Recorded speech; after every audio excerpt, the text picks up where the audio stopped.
Okay people, hello, how's it going? Welcome back to the channel. Can't believe I'm saying these words, but never mind. So I believe it's about time I've done a Q&A. I am aware that there's a lot of people asking questions in the comments, and sorry if I've not got back to you. So I've just fell behind and there's just a lot of comments. So we're a dairy farm based in Scotland. I'm not going to be revealing locations to everybody that's asking. I'm just not giving my location out over the internet. That would be a bit silly. Our farm is a dairy farm, and we currently milk around 190 Holstein Friesian crosses. We keep quite a bit of Friesian through them because we fatten the bullocks, as you would have seen in one of my other videos where I was clipping the bullocks. It helps keep a bit of fat on them when they're males, so it's worth keeping them. And then when we do cross beef through them, they've got a decent amount of weight on them, they keep a bit of shape and they're not skinny. So they do quite well and they milk alright. They're not producing a hell of a litres, but they're doing alright. So that just means that they last longer and they look in good condition. They're not tall and skinny, but there's nothing wrong with them too, just look after them. We do arable. We've not very much, but we're currently 30 acres of winter barley, and then we'll usually put about 100 acre of spring barley in or thereabouts, and we do that every year. We do all that ourselves. We don't get any contractors in. We've got all the kit. Not very new kit, but it all does the job. We don't need new kit. Keep the old kit going. Look after it and it will look after you. We do our own silage as well, so we've got our own chopper, our mowers and trailers and tractors. So that's why we've got as many tractors, so that when we're getting folk in to help, they don't need to bring their own tractor. And we've got our own ones for folk that will help out at silage time, and they'll be able to handle the trailers etc that we have, because we've got quite big trailers. And especially on the kind of hills we've got, it just helps stable things up rather than sliding about, getting shoved about by a big trailer behind you. I will be doing a machinery tour at some point. People keep asking, but because all the kit is kind of away, I'm not going to be doing it. I'll be doing it as soon as I can. So calm down. Who works here? We've got my dad, myself, mum does quite a bit of the paperwork and she feeds calves. My sister, she's been helping out the last few months.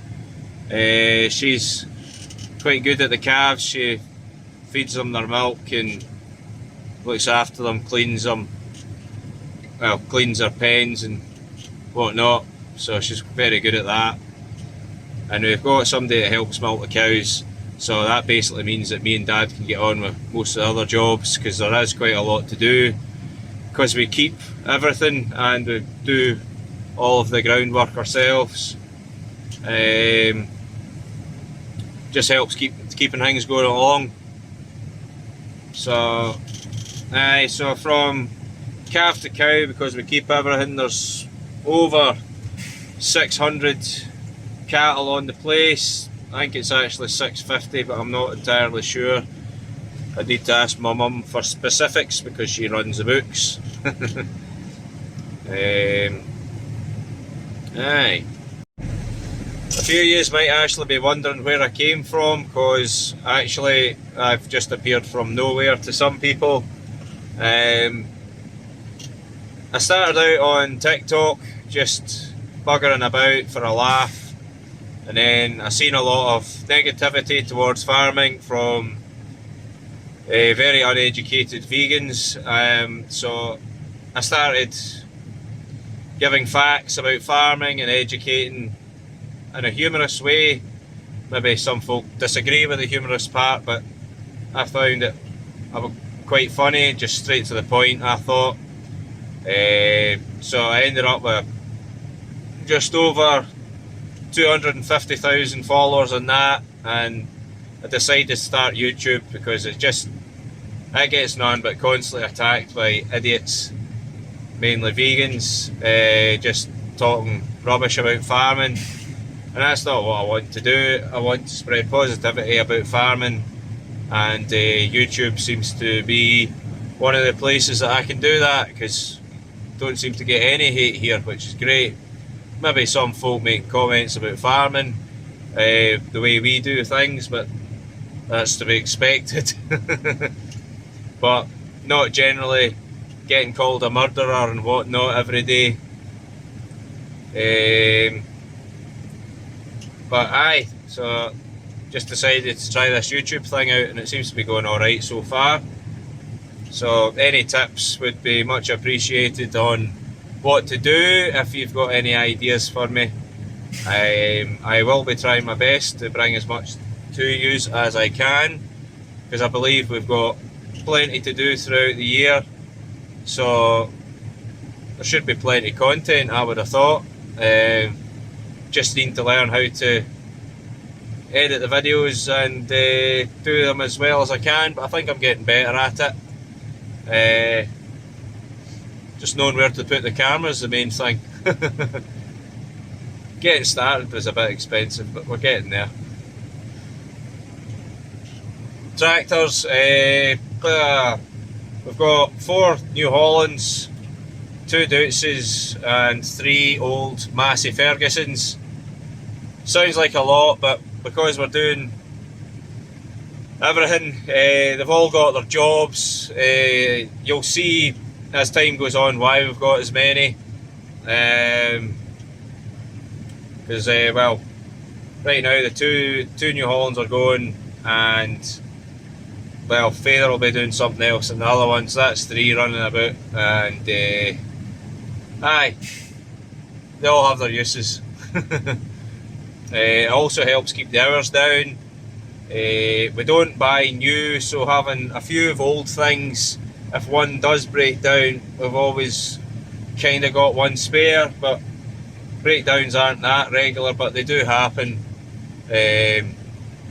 So I don't care what anybody says, breakdowns do happen. As good as a tractor you think you've got. Aye. So we've got our own combine as well, so it's a nice old class, and we've got our own chopper as well for the silage, and it's an ex-Grassmen one, a look first chopper.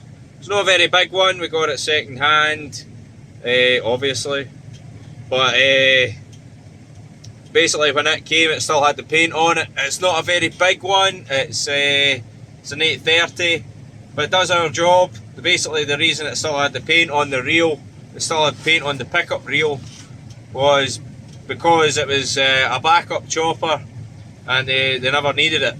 So when it came, it had hardly any hours on it, and we've had it ever since. So it's been a fantastic buy from Dad.